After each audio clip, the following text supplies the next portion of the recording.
This is Duke University.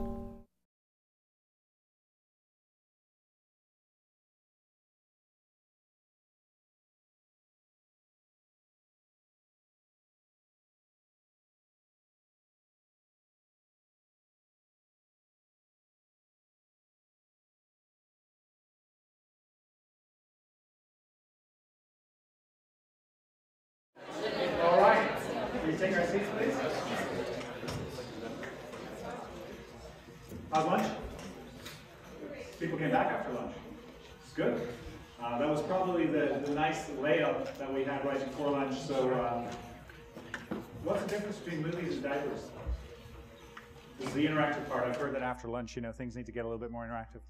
What's the difference between movies and diapers? Come on, P&G people, consumer goods. You only use diapers once. You only pay for them once. Whereas with a movie, I was talking to John.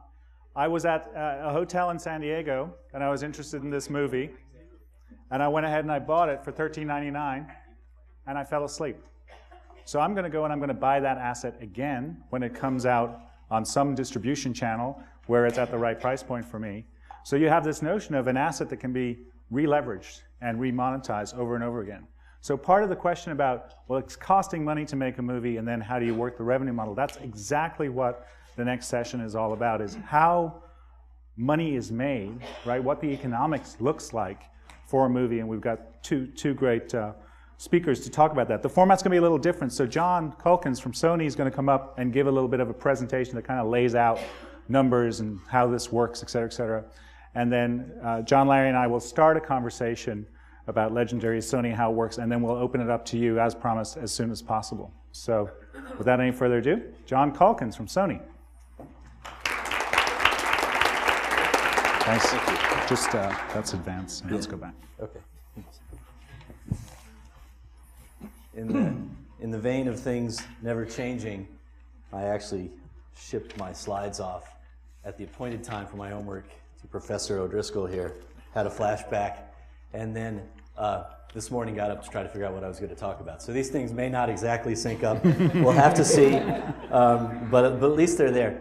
And what I did think about this morning was that you could almost entitle this thing not so much about the digital opportunity as what you might call an inconvenient truth, to borrow a title from something else, because what we wrestle with in distribution, in particular in Hollywood every day, is really that trade-off between giving the consumers all the convenience that they may want, balanced with the value that we get out of creating somewhat of an inconvenient marketplace, which is probably going to become clearer, I think, as we go. But think about the trade-off and the value from inefficiency, if you will, as we jump in.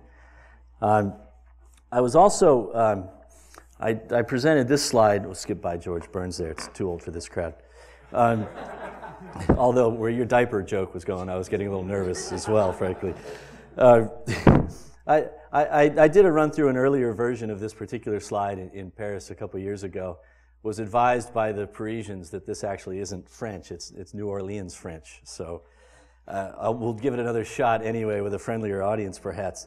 But what we saw from basically 97, 98 through about 2005, 6 in Hollywood was the tremendous growth from the DVD sell-through business. And we all patted ourselves on the back, and we attributed it to people love films, they love buying films, they love owning films, they love all these things about films. But it's becoming increasingly clear that it also was, maybe as much or even more so, a story about access and convenience. Sure, you had one part that was a new format, you had great picture quality, the form factor was nice, you had extras on it, but you were also in a new distribution channel. So you were at a retail store, people were going every day or every week, as opposed to a destination store that was Blockbuster at the time for rental. And so it was a new business model. It was a sell-through business model. And the price for that convenience that we gave you was you were going to buy it for $15 or $20, and we'll save you the second trip to the store. So we traded you up, and it was great. It was great value for us. But the interesting effect has been, and I'll show you two sets of this, has been that now as we go out the other side, the convenience of rental is now trumping the convenience of sell-through. You no longer have to even go to the store. And in fact, you can go to your mailbox for Netflix, or you can go to your VOD pay TV box or whatever, or your red box for a dollar rental. So we have a bit of a challenge on the home video sale model that's as much driven by convenience as anything else. If you look at this slide here on the left, it's our FY08 slate, and it gives you a bit of a picture of the sources of contribution that came back to the studio. Everybody will, of course, say first, what's 40% doing in exhibition? This is before marketing or the cost of the product is factored in. And then we go to 25% that's in that kind of roughly 4-month period before all of the other business models emerge, generally speaking. So it's only a transactional business in that middle bar there. And then in the later window, you get to a 35% contribution coming from paid television deals, free ad-supported kinds of deals, subscription models, and also the transactional catalog business. And you see, I like to call out the piracy bar or lack of bar every chance I can, because we're the only industry in the world that, of course, makes a $100 million product and then puts it on the shelf and says, we'll get back to you in a few months. But now if we look at the FY10 slate, a couple of interesting things that work here. What you first notice is that middle home transaction bar is about the same as a percent of contributions. So as much as there's all the dire doom and gloom of the industry's home entertainment business falling off a cliff, actually hasn't proved to be as true as that when you look at it in the broader context of new release transactions and what's been a migration from generally less profitable physical transactions to generally more profitable digital transactions if they're done on a one-for-one, sale-to-sale or rental-to-rental basis, and I'll show you more of that in a second. But what you also see is the height of the blue bars has gone down, and in particular in the last window where this convenience has come out, whether it's Netflix or DVRs at home or substitute products or a lot of the things that you've heard about this morning. All of that is now substituting away from what used to be a catalog DVD sale at the local retailer. So we're really feeling it in the catalog business, in particular because of the convenience of the other product offers that are out there. We'll drop by that. But you know, in home entertainment, we're really all about driving ownership. It's, as you see on this chart, absolutely the highest value per view at $15 or so back to the studio. This chart is sort of an unusual cut trying to get to what's the real consumer usage of the product as opposed to the more general, whether it's the bundled sale and the pay deal or a theatrical, for example, here's 2.5 tickets. So we're trying to get to the underlying experience.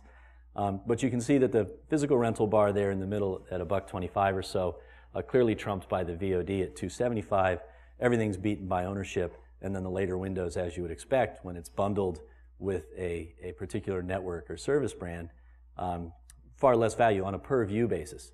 And these numbers are actually a little bit old and arguably could be going down if you have the related on-demand aspects of HBO or Stars that are now out there, DVRs in ever more homes. There's probably more spinning of the films off the sprockets going on in these later windows than ever before. But the reason why, and a lot of the discussion comes back in Hollywood to, will the windows collapse? Do you see subscription taking over the game and everything else? The reason why that is incredibly unlikely is it is very difficult for the later window players to pay enough to move the window forward on top of what's potentially a $15, at least a $2.75 kind of value on a per view basis to the studio. And the underlying consumer reason for that, of course, is that we're getting 60 to 100% or more of the consumer spend, not the wholesaler, right, but the actual consumer spend, because for those early transactional opportunities, they're picking our title. They're not going to HBO and looking at it under somebody else's brand. They're actually selecting our title, whether it be impulse or they drove and picked it. And if you look at the branded channels, of course, it's more like a 30 or 40% that flows back to content of their revenue. Rightly so, because that's their brand value, and you're skimming the channel dial at that point. You guys can pipe in with questions as we go, otherwise I'm going to keep plunging through. So, the other thing that comes up a lot about digital is it about ownership or rental, and this fear that the market's going to turn into a rental market, which I think is a very legitimate fear. Interestingly, today in the red bar, you see that digital transactions actually skew more to sell-through than the physical market does, which is very encouraging, except if you looked at this red bar for a year ago or 2 years ago, it was probably closer to 50-50 sell-through and rental transactions. And so the phenomena that Hollywood really focuses on, let me get out the equipment here, has really been this, right? These are your sell-through physical transactions that as a percent have declined precipitously in the 5 years there. But the good news is, even back here in '95, when you had to buy a VHS tape basically that was overpriced and under-distributed, still people wanted, to your point, to own movies. At least 11% of the transactions went that way. So if we wanted to try to forecast the bottom, to the extent that we may want to do that, we would hope that it at least doesn't go back quite that far, because people do like to own movies. But the really critical point as you look at the evolution of where the digital business is the fact that sell-through is completely stalled. And there's an underlying convenience story and availability story to this, which I think as an industry we're still getting our arms around. So 2005 DVD convenience had doubled the purchase behavior by then. Digital to date has been arbitrarily supported because we've windowed the rental product, and you've heard about day and date VOD. Market's progressively going there because it is an impulse product and the value's there, but that will drive sell-through down further. The good news for us, we think, is that 2011 is very favorable for sell-through because we have more retailer launching of cloud-based services. There's an initiative shown here as UV called Ultraviolet within Hollywood that you guys may have heard about, that's all about buy it once, access it anywhere, tries to actually upgrade the ownership experience through a digital environment. We're doing things with digital extras, we're adding HD. So there's things that are happening now for sell-through that weren't evident in the prior couple of years. So we're optimistic. But let's go by this. Everybody loves the Netflix slide. Good. So we're not gonna go through all of these lines, don't worry. But one of the things that I think is a current schism, if you will, among the studios within Hollywood is this question of whether or not to make your high-def product available. And when we looked at the landscape, and we do make our high-def available online for ownership, we basically looked at something like this. Without getting into too much detail, the lower third or two-thirds of the chart are the incidences of piracy cam or other ripped events and how those propagate, whether they show up as physical examples or digital examples. That's kind of the spider webby effect there. So you can see one cam showing up as 30, 40 or more kinds of incidences by the time you track them all down. The bar chart in the middle to the top is kind of a level of piracy activity and let's say the degree of what's going on online. And at the very top are all the individual, whether they be actual audio tracks on them or not, blue or yellow, incidences of pirated files that are being found out there. And there's a timeline which you can't read. So a bit the question is, when actually is the home entertainment release here? Well, the fact is, it's all the way at the right side of the chart. So, and you can see on the bar chart in the middle, the piracy interest is relatively down at that point. And this was fairly core to our decision as a studio to make high-def product available online over the internet, because we realized that by the time of the home video availability, it wasn't a supply-side problem at all. It was really a demand-side problem. But some studios are trying to add security. It's there's certain things that you could try to roll out through hardware to try to build security with the home entertainment window. Certainly do that as an incentive to get high def. But I would argue that the negative impact to waiting is actually going to outweigh any perceived benefit that you'll get within the home entertainment window from adding security.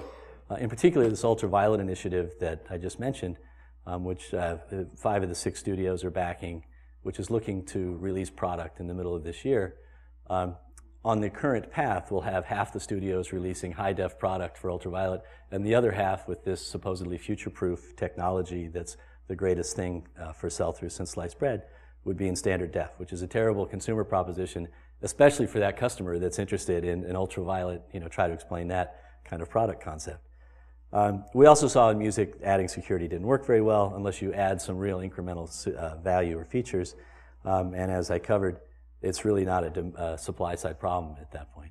So, we're trying to hit, and I think, from an industry perspective, if you're trying to build the value sell-through, you've got to come up with a way for the consumer to get it. So there's an availability question. There's also, why buy when you could rent? And I wasn't going to hit this because it gets a little bit in the weeds, but it is an example of the kind of things that we're thinking about to drive ownership versus rental that we're only doing online. So we took 3 EST titles, electronic sell-through titles on iTunes, and we added enhanced digital extras that you couldn't get even on the Blu-ray. They were enabled by putting metadata with the films. They've gotten pretty good reviews or press. The first was an enhanced scene search feature, so really only easy to do if you're at a keyboard, but you can actually type in anything from the script, any one of the talent or screenplay excerpts or whatever. And it'll give you a list of the clips where that appears, and you can click straight through to it. So it's great. You can say handgun, you can go straight to where there's a handgun in the movie. The next one we really did to help our retailers, who often pay us more than 100% of what the retail price of the product is, to find ways to monetize this. So with this interactive playlist feature, we've now encoded the metadata related to all the songs on the album into the film with the clips where those songs are revealed. We think it's interesting, maybe for the cinephile who's a music enthusiast, to find the song in that film, but if we begin to do that generally, it's also a way you could hook in from your music store, if you were an Apple or a music retailer, and begin to cross-sell between the 2 categories, which is something that obviously has never been done. And then you can instantly click on the song when you find it to purchase it in iTunes in this example. So it's a pretty seamless, couple-click kind of user experience. And then the last one, which we think will have some great derivative kind of sales and social opportunities, is this clip and share features, where you can pick today, because of rights, from a menu of pre-selected clips, hopefully in the future from something which is a little bit more flexible, but you can select any clip of this menu, post it instantly to Facebook, Twitter, and it comes, surprise, surprise, with a buy button that takes you to a store where you too, having seen this in your feed, can get the title that your friend was just watching. So all these things, I think, are really trying to build the value of the ownership model and get to how do we make the product available. And as we look ahead as an industry, we just expect continued and accelerating market innovation and convenience. I think we're hearing all that today. I'm sure it'll be fits and starts as to how the studios all respond to this. But we would, of course, submit that the sooner we all do things digitally, the better we are, or more likely to be able to steer kind of how the outcome is. And that really through delay, and particularly if you look at sell-through online, you're only setting the market up to turn into a rental marketplace, or for the convenience of some of the later window subscription things, to really take hold for the consumers. And the growth in some of those subscription models has really been amazing. Not via a slide. Oh, I guess I should say Monty Python titles are available for sale, because we didn't actually cut anything over to this being streamed. Forget it. So since everybody in the room is looking for a job, probably including many of the media executives, let me just just leave you guys with 3 things. Core thoughts. First, as you saw with the DVD example on the sell-through bit, it's really how's the consumer using the product, right? And we, I think, as an industry, assumed that they loved it and didn't focus on the fact that maybe 10% were unwrapped, or that maybe 20 or 30% were only watched once. And if those kinds of underlying dynamics are occurring with the product, you're frankly setting up a situation where the rental model for us is our iTunes digital single, right? You unbundle the CD, take the 1 of the 12, we'll give you the first view, it's rental. Good news is rental's out there. Bad news is we used to be able to force you to buy it. The second one is really innovate. And I think we heard it in the first speaker this morning. Don't hesitate to speak up, to push, to try to raise ideas, because a lot of times it's very easy, where we sit, to kind of sit back and say, well, it's okay, and it's 3% here, 4% there, or or 3D will save us. There's plenty of reasons not to innovate, and frankly, one of the challenges that I think that the studios have is you have to draw this line and really assess where is it appropriate defense of the incumbent business model, right, which is perfectly square and what you should be doing for your participants. At the end of the day, we all work for the participants, versus where are we just defending the status quo here, and we're actually losing ground and losing control of the market. And then, the last thing, of course, is I will remind everybody, and particularly Larry Clark, that nobody has ever been fired in Hollywood for overpaying Will Smith. So that's it.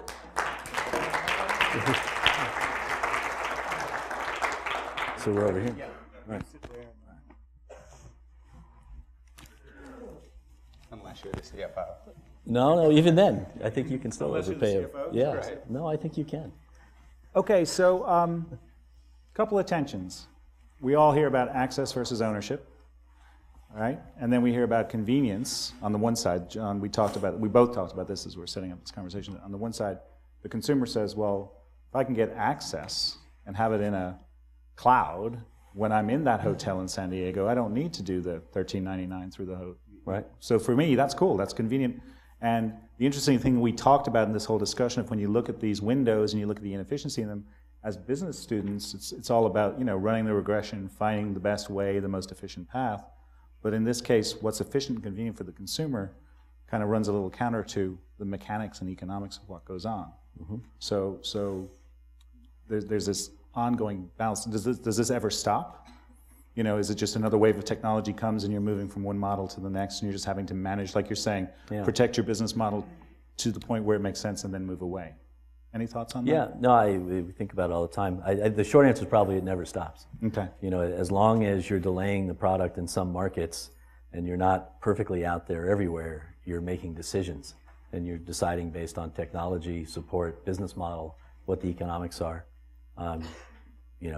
The decision about things like dollar kiosk rentals, mm-hmm. to be in the box or not to be in the box, is another one that kind of rolls through Hollywood. And there's good arguments on both sides, and you look at the economics, but the new players will come in, and in the case of the kiosk example, the player or two that bolsters the new release value proposition for Redbox gets a very disproportionate share of their money. It's almost like the first pay TV channel that mm-hmm. launched had exclusive deals with a couple of studios because that's all they needed to support their model, and they couldn't afford to get 6 studios on that. And you can build a business around it. So, I think that tension will continue. Will continue. So I agree with that, but I think you're also looking at, where you have consumer convenience on one end, you also, and you have, where does the revenue and where does the margin really drop in for the studios or the producers. You've also got an infrastructure element in between, whether it's a studio having a distribution infrastructure or a theatrical chain having, mm-hmm. On the ground, footprint that they have to support as well. And so when you decide to go, a lot of people have said, well, why don't we just go day and date and release a film and give everybody the opportunity on day one to, pick it however they would like to consume it. You've got all of those other inefficiencies and or already built up elements in between that prevent that at this point in time, mm-hmm. or at least delay the transition to that quickly. So in this instance, it's like things don't resolve neatly to a nice answer, and that's the answer. It's some other kind of mechanism comes along, be it a streaming Netflix, be it a Redbox, whatever, that creates another window. It makes you think about how does the whole portfolio work, mm-hmm. more revenue to you towards the left side of that graph. Mm-hmm. The people who are further down can't get to that amount to pay the studio, so it'll probably just kind of continue in that vein. Yeah, the wild card I think is the piracy question, and which you kind of addressed. I was curious about. You're saying you decided, but it's the demand side of the piracy equation. We've certainly lived with piracy forever. It becomes easier and easier, but maybe one of the reasons that the business hasn't fallen off as quickly as other, like South Korea, Spain, absolute disasters for piracy, is there's a lot of pretty good, legitimate alternatives out there close to the theatrical window that consumers know are coming, right? And if you didn't have a Netflix or a Redbox, I don't know. If your only model was a $20 DVD for sale, you'd probably see a little bit more going on in piracy from a cannibalization standpoint. So you have to balance that with all of the incumbent business models and relationships and try to come to some sense of what do you think the most profitable path is. Interesting. What about, there was a question in the audience earlier that teed this up, and then we'll open it to the audience. The cost of making a movie. So like you alluded to just infrastructure and how you push stuff out. There's a cost structure piece there. There's who are you talking about? Will Smith, or there's actors and so on and so forth. Over time, as you're making movies, have you seen that go up, go down? There was some comments earlier that technology is helping on the production side of things. Net, are you even Steven? Is it getting more costly, CFO? Oh, thanks, loving that one to me, huh? Yeah. It really depends upon the types of movies that you're making and whether you need to have star talent and whether you need to make a lot of them. We traditionally do, tentpole type movies, which are very costly. If it's your first movie, what we'll try to do is we're more director driven than other production companies, and so we'll try to team up with a specific director that we have is either somebody who's just starting to evolve. We did that with Zack Snyder with 300, and so at that point in time, 300 was actually shot on a blue screen, and a lot of that was computer generated to do the film, and the film cost $60-ish million, where traditionally you probably would have spent a lot more than that to get that film to the screen. So you can be creative in developing it. You can, as I said, we focus on the director rather than the star element of it.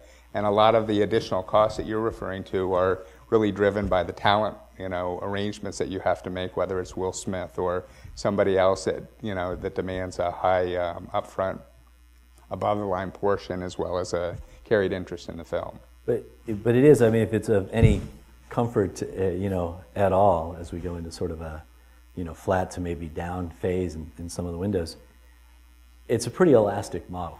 You can look at, we've run the numbers, you could do them publicly. Take all the studio slates for a 3-year period, mid-90s versus mid-2000s. Margins are identical. Okay, that's kind of what I was trying to... Where'd the $20 billion DVD windfall go? Obviously, perfect information in town. Every agent knows every deal. You've got a competitive bidding process across a limited number of buyers for big talent. So you don't want these agents on chatter? The dollars tend to come in, Right. and the dollars tend to get reinvested in the content in whatever form they need to be reinvested. But a lot of it is arguably somewhat variable dollars. It's not hard. We didn't need to buy $20 billion worth of concrete, right? So you have some opportunity if you really are running the business tightly to probably hold your own, because the margins tend to just be where they are. They expand, contract, but there's a lot of variable costs in the middle of the P&L. Got it. Well, and there's other things that people have done as well. A lot of the studios over the last probably 3-ish or more years made a decision to, they decided that having more movies to create, more utilization in their distribution pipeline wasn't necessarily the right way to go. And so you saw a lot of the studios come back from what might have been 23, 25, 27 films per year down to 20 or below, and focus more of the marketing energy on those specific films, eliminate a lot of the cannibalization for those important release dates, et cetera. And in doing so, the top talent had fewer choices for the kinds of films that they wanted to be in as well. So you were able to go out and negotiate, better deals with them, and maybe not better deals on the surface from the total dollar value up front, but when they started carving into the profits of the film, in a lot of cases, you were able to push them back to where they were a real, a pro rata profit participant rather than, a first dollar participant. So, the models evolve over time. Financing partners come in. You get efficiencies in marketing spend potentially. You get more occasions through digital distribution. So I think the jury's very much out as to whether the underlying economics get worse or not, because there's almost every time you have a bad news piece you could point to within film, you also have a good news piece. It's just a question of how do you get there. Okay. Questions? Back? Given that there's an increasing amount of computer-generated content in movies today, do you see a shift to production abroad where it might be cheaper? I'm probably not close enough to it to say, but I think the general nature of the production engine, if you will, is pretty good at finding where to go to get tax credits, what technologies to use to get more value out of your dollar spend. And a lot of the guys that are really driving those decisions, the directors and the physical production guys, have an interest in making the film as profitably as they can. So, that's a good example of a technology opportunity for the studios in production. Others? Right here? Oh, you didn't have a question? Sorry. I actually had a question right here. Oh, okay. I'm stealing the mic from myself. So you guys mentioned the click and share model, and then Larry, I know you mentioned the success of the graphic novel for the 300, but what are some other incremental revenue streams outside of the theatrical experience that you've had success with, or that you find are really innovative to kind of extending that viewer experience? Let me start with that. Well, one area that we're pretty excited about, and I saw Warner, I'll give your studio a plug. Warner announced something today with an app that they're doing, I think it was on Inception, maybe Batman. But the opportunity through these mobile devices to create not so much viewing occasions, because you really don't, at the end of the day, need 2 hours of movie on your cell phone, but purchase occasions. It's like having a little store in your pocket. And so, we're looking and developing apps that would push. In this Warner example, it was a clip, so you can get 5 minutes of the film or thereabouts, and then it has a purchase opportunity at the end. That's something that's actually appropriate for a mobile occasion, right? Which would then give you another opportunity to get your title in front of the audience in a place where maybe you weren't thinking of buying a movie. Couple that with the back of a friend's recommendation or a push in some fashion, or maybe you're sitting in a restaurant having a conversation, and that lost occasion when somebody may have mentioned a title, oh yeah, I'd love to get that, but somewhere between there and making it to Best Buy on the weekend, you didn't get there, right? Mm-hmm. These are actual real occasions that we think we can find by having like apps and things like that that you can market through. And sort of a segue from that though, Twitter hasn't always been friendly to the studios on theatrical releases, and what happened initially when it came out, where people would have an opening weekend for a film that might be a marginal film or a okay film and generally would get a great audience for a weekend. When Twitter came out, what happened is a lot of people would be waiting in line, have friends viewing the movie, people would be commenting socially about it, and you'd see instances where lines would break and people would leave from the lines because they were getting real-time feedback on, don't waste your time on this movie or go see something else. So. Were those your movie? No, not ours. And we might have had one or two like that, but. But the point is right on there. There's no, you've seen the value come right up on opening weekend. So big opening weekends with quicker drop-offs, true around home entertainment. There's no more hiding the ball on quality anymore. So you've got to make great product, and there's no more, if you were going to watch it once truly.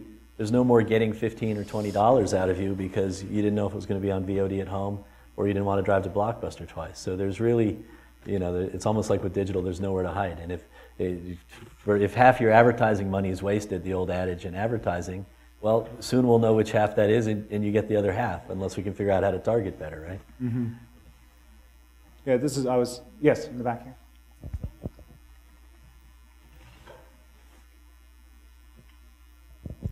Thank you. I wanted to ask about what kind of strategies are your studios pursuing to use Twitter to your advantage, for example, in terms of getting more bang for your marketing dollar for every film that you're producing? Is that something that you're actively trying to do? Your studio. What's yours? I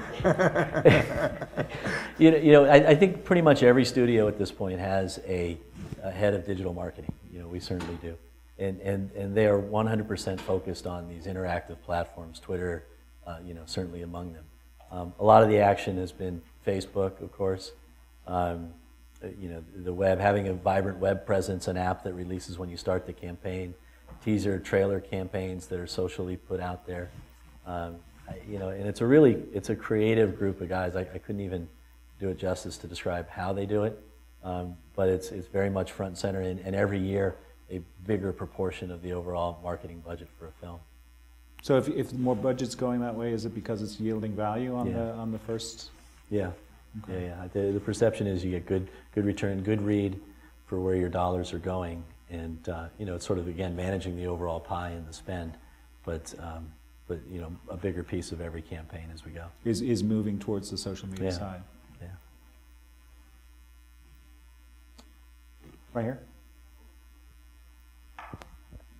Hi. First, thank you for coming. So I worked in a movie theater company in Mexico. So I know it came the DCIP for trying to digitalize all the screens to make the release window more even in all the parts, trying to eliminate the piracy window. So are you still think digitalizing screens will leverage the overall revenue on the productions?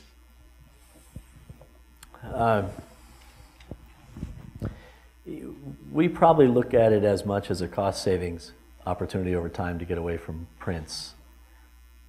The release patterns, globally, and the, in effect, recycling of prints from one country to the next that sometimes leads to a staggered release, probably the secondary consideration for us. I don't know, it would sort of...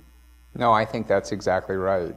The digitization of the screens was really meant to be something that would be more of a cost savings and, a first and foremost rather than a piracy issue, although it was included. Yeah, I think, particularly in the secondary markets, you'll have a quality opportunity as well because you lose that degrading film print that, may have been seen one too many times. So there's a consistency there.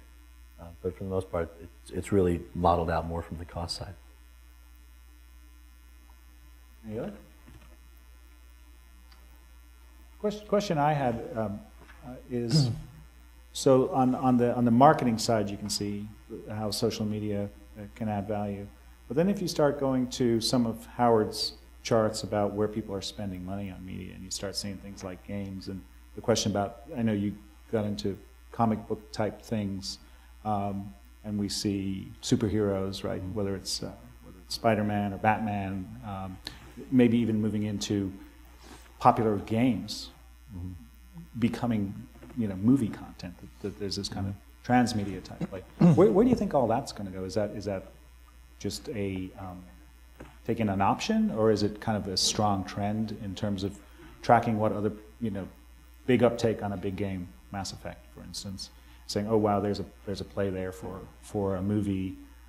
How's all that working? If you look at the consumer side of consumption, not about using the social media actually to push what you've got, but actually make it content itself. You don't have to hire Tom Cruise if he's got a Spider-Man hat on, right?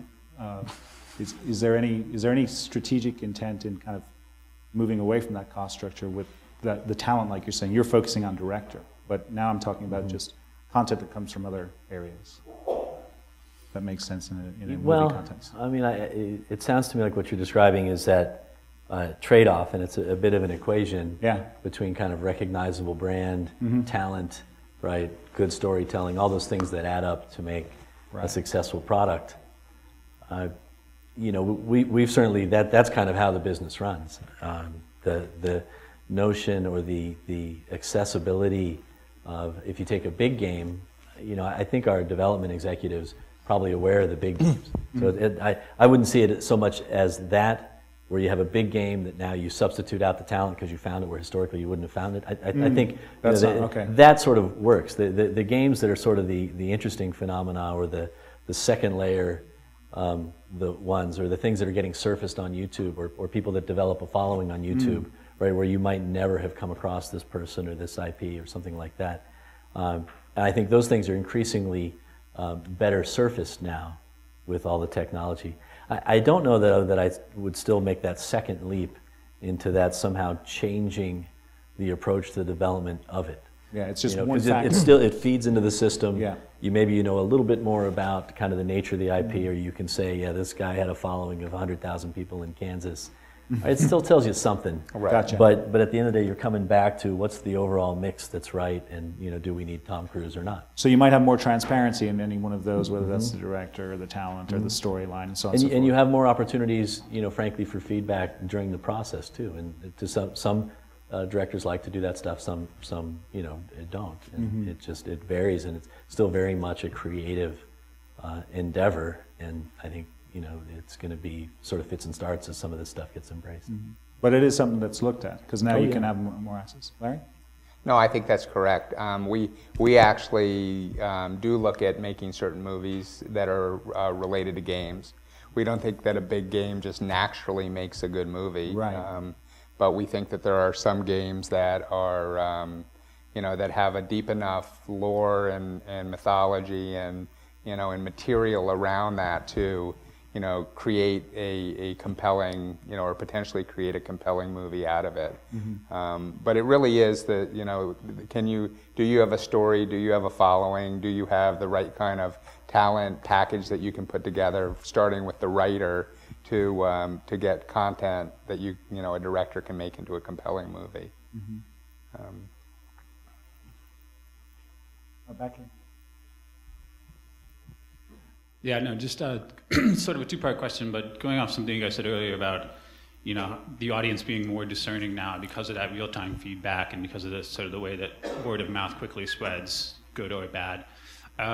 Do you think that that's going to force this, especially with fewer films being released, is that going to force the studios to really focus on making quote-unquote better films to really keep the audience interested? And sort of the second part of that being, do you feel the pressure on the other side in that there's, the barriers to entry in sort of making high-quality films, even the last couple of years, just because of the SLR phenomenon? Like, there's a lot of really talented filmmakers and a lot of really great films coming out of there. Is that even a second source of pressure to really, outside of the sort of traditional summer blockbuster, to make the, those quote-unquote sort of more, Oscar type films?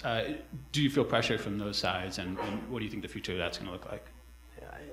I think we've always felt pressure to make good films. I mean, it's just better economics no matter whether you have Twitter or not. It's just better to make a good film. So, I mean, you can't imagine that somebody would spend, $100+ million invested into a new project, and spend another $135+ million to market it because they want to make a schlocky product for you.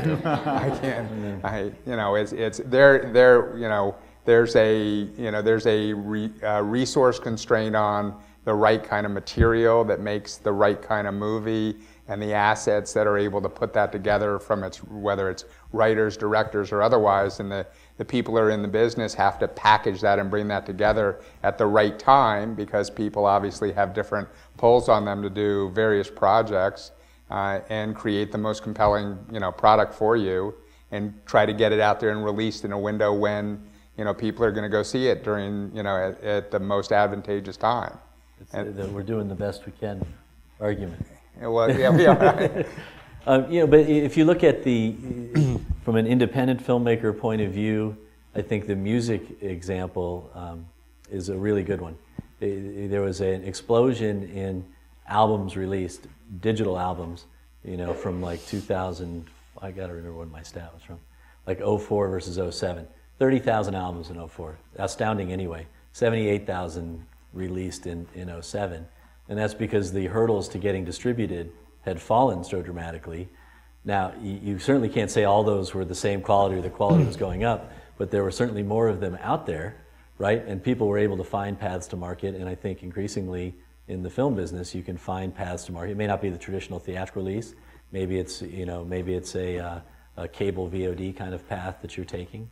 Or maybe it's just digitally uploading it in some fashion. But I think we will see an explosion in just potential things to watch, which is competing product on one hand, but maybe some really great stories that could surface that then get remade with Hollywood-style budgets or something else on the other hand. Mm-hmm.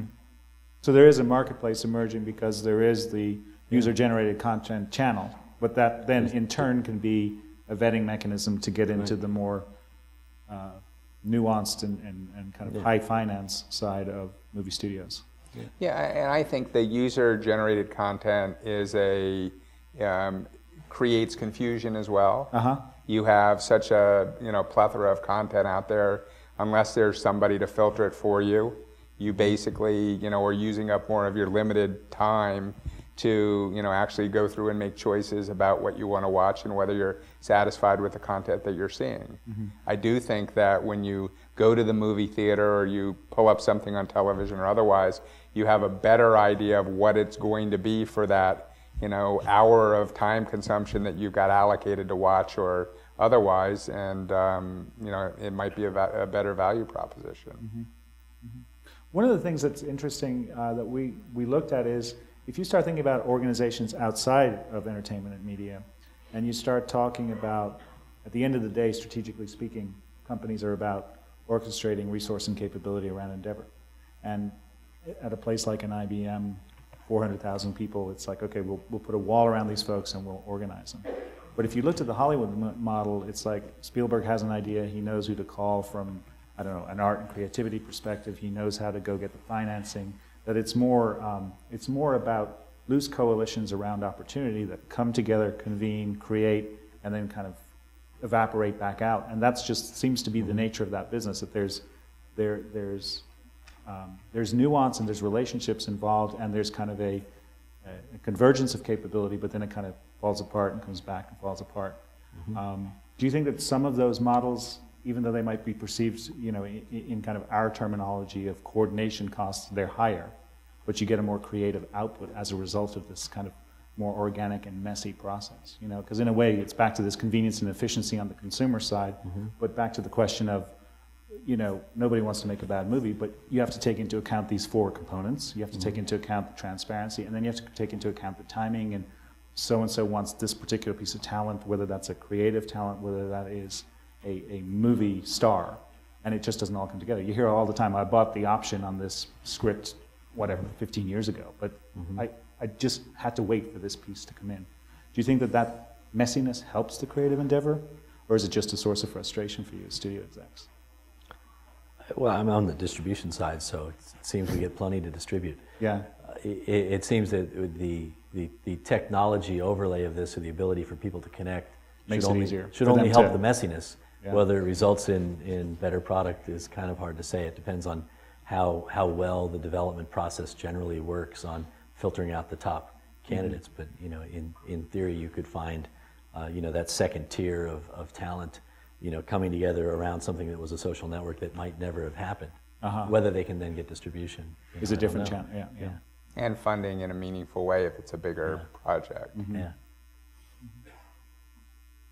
Here in the back.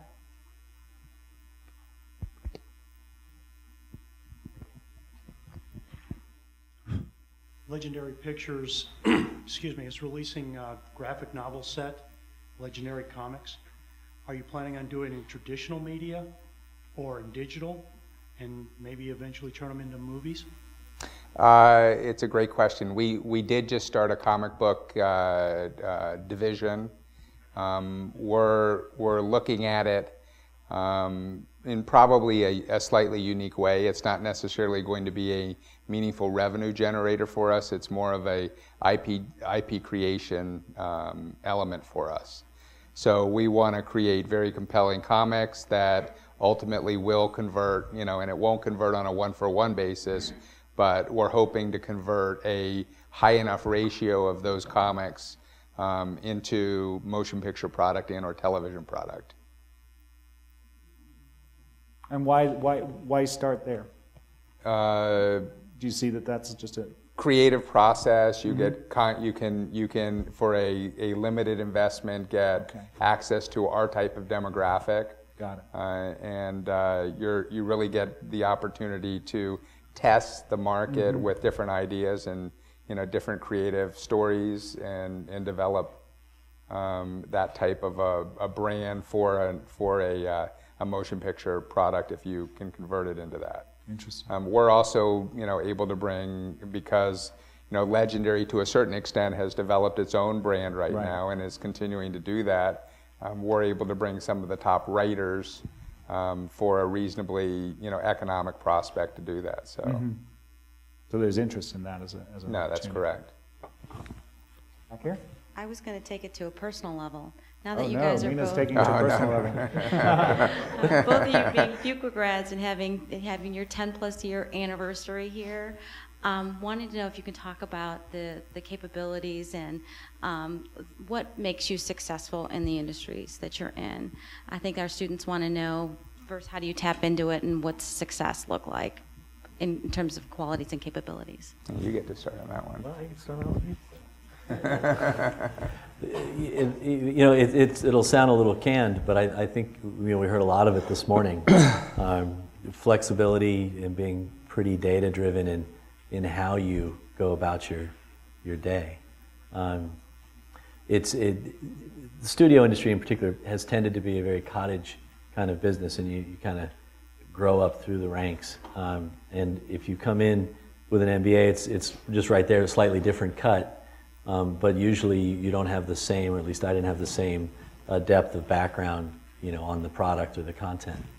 So it was very helpful for me to have those kinds of skills, the ability to say, okay, here's why I think we need to do this, to come up with ideas that were generated off of having taken a slightly different cut at the data. I can tell you that, because I remember the moment when I had the kind of idea, but it then turned into, what was, in effect a call to action for the studio that ultimately kind of wound up with me in this job, frankly. But this notion that the rental model, in effect, would be our iTunes digital single, because the other views of that movie that you're paying for but you don't actually watch, you just watch the first one, are in effect the tracks that you didn't want on the CD, song, yeah. right? So all you have to do is if you believe that, and then you check the data and say that, yeah, not everybody watches their DVDs so many times, you have a hole there. You know that if somebody goes to Blockbuster and throws 3 in the bag and then watches 2 on the weekend, and the reason they threw the 3rd one was they didn't want to go back to Blockbuster, you've got a revenue exposure there, right? So that kind of consumer usage bit, I think you could tie back to thinking through the product, in some ways, from the kinds of skills that you would learn here. It's been, certainly invaluable for me. Larry? Look, I started on the finance side of the business in investment banking. I ultimately went from there to, in investment banking, I started doing structured financings for television product, and they were tax-oriented in Japan and otherwise. So it gave me an opportunity to really dig in and get to know the business. And I think, what John was talking about is really, once you spend the energy and the time to learn more about the business, you can be more constructive in trying to create value and identify opportunities that other people haven't been able to identify or haven't spent the time identifying. So really, you've heard it from other people today, try to get your foot in the door, network, try to innovate and be a value contributor. Look for those opportunities that other people haven't spent a lot of time on, and constantly push your case. So, can we talk on the other side just for 1 second? Because I know you did the career call. Yeah. So on one side, you're saying, here's how I delivered value through having these MBA skills. What does the industry in general perceive? Does it have a concomitant recognition on MBA? Oh, great, MBAs are great, come on in? Or is it more like, come on in down here and climb your way up like everybody else, buddy? No, I don't think it's quite that bad. It's somewhere in the middle. Somewhere in the middle? Yeah. So there are some recognition. But there's probably an initial concern that you come in sort of book smart, yeah, and not media smart. Okay. And that is a different set of skills and insights. Mm-hmm.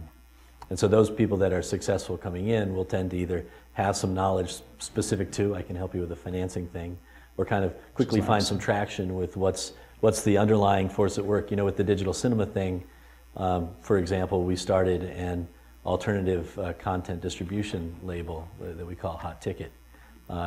It's sort of there. It's a little nascent. We've done some Cirque du Soleil thing, a concert thing.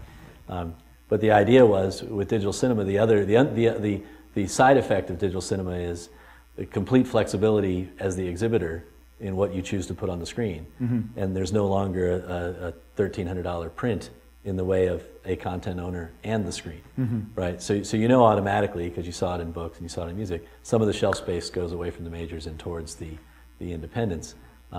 So it was, I think a helpful kind of MBA-y thing that was, industry enough to kind of get listened to is this notion of, all right, well, if that's the dynamic and nobody had thought about it that way, what do you bring to the table? But you got to kind of, you want to dumb it down. I probably still use too much jargon from my McKinsey days, and you just want to kind of just be like a normal person as opposed to, somebody that's walking in all fired Here's up. A regression, and here's the. I think, but maybe some other studios are different. Well, I think this is a legitimate question, right? So, because they were saying, okay, I'm interested now. This sounds really cool. Yeah. But it's those skills do add value, but you have to be able to express that value in ways that are useful. And you're working with whether directly or indirectly with a creative whether it's a creative community, in the form of the development executives at some level, and you don't see them all the time, or maybe it's even a step removed, and the finance guys you'll find are actually very interested in the creative product and have tremendous film knowledge, right, and a love for the business itself. So you can't treat it like coming in to to another consulting engagement, right? Because it's not that kind of industry, and that's not why you'd want to be there anyway. That's right. Hopefully that's what we're getting across today. Time for one more question. Right here, Brett. Implications and impacts in 3D. 3D? Oh, okay. So you were at CES. So I just talked to Johnny. Came back from CES. It was tablet, and some comments on 3D. Yeah, but you're going to go. Am I on this one? A lot more expensive. Look, we to make. You're saying to make. Yeah. Yes. Well, and in certain cases, there's a premium on the ticket price as well for viewing in the glasses, etc. 3D, most televisions, and you can talk about it from a Sony standpoint. Most televisions are, that are now being sold are 3D enabled. I think you still have the hardware issues as it relates to compatibility of the glasses, but I think that'll ultimately get solved. You have, from a consumption standpoint, there's certain content that drives the demand for people wanting to watch 3D, but there's not a lot of content right now in the homes to drive that.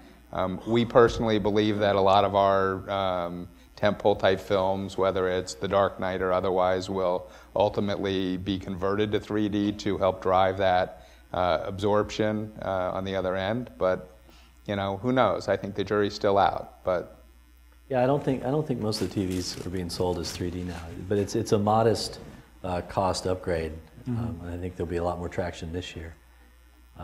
The in-home use, it's a little bit, the jury's still out, I think. Although we're certainly Sony, broader Sony, very optimistic about it. It's a really cool experience. Content-wise, not for every film, but certainly it adds a lot to some films, and I think you're already starting to see in the trades and the consumer feedback that bad 3D or a bad film in 3D, same end result, so it doesn't save you, and it does. It costs you more in the first place, right? It's somewhat of another tool in the creative toolkit, but as opposed to, I guess, and maybe it's helpful to contrast it to HD, right? Everything went to HD. You're always shooting the film in the highest resolution. 3D feels not quite as ubiquitous as that. Well, in 3D, you have the ability to either shoot in 3D or convert to 3D.